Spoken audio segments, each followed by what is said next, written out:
දෙවෙනි ප්‍රශ්න බලමු. Oxygen molecules are bound to. එතකොට උත්තර විදිහට දීලා තියෙනවා red blood cells, lymphocytes, hemoglobin, neutrophil කියලා.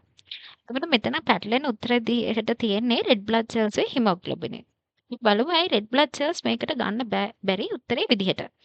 red blood cells oxygen ගෙනියනවා තමයි. හැබැයි oxygen bind වෙලා නැහැ. oxygen red blood cells වලට bind වෙලා නැහැ. oxygen එහෙනම් bind වෙලා තියෙන්නේ මොකටද?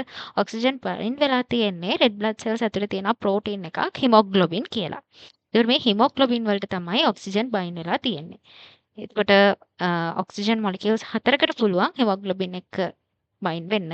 එතකොට මේ red blood cells කරන්නේ oxygen ගෙනියන එක විතරයි. නැත්නම් oxygen කෙලින්ම මේ red blood cells වලට bind වෙන්නේ නැහැ. hemoglobin වලට තමයි bind වෙන්නේ. ඒතකොට hemoglobin කොහෙද තියෙන්නේ? hemoglobin තියෙන්නේ red blood cells වල.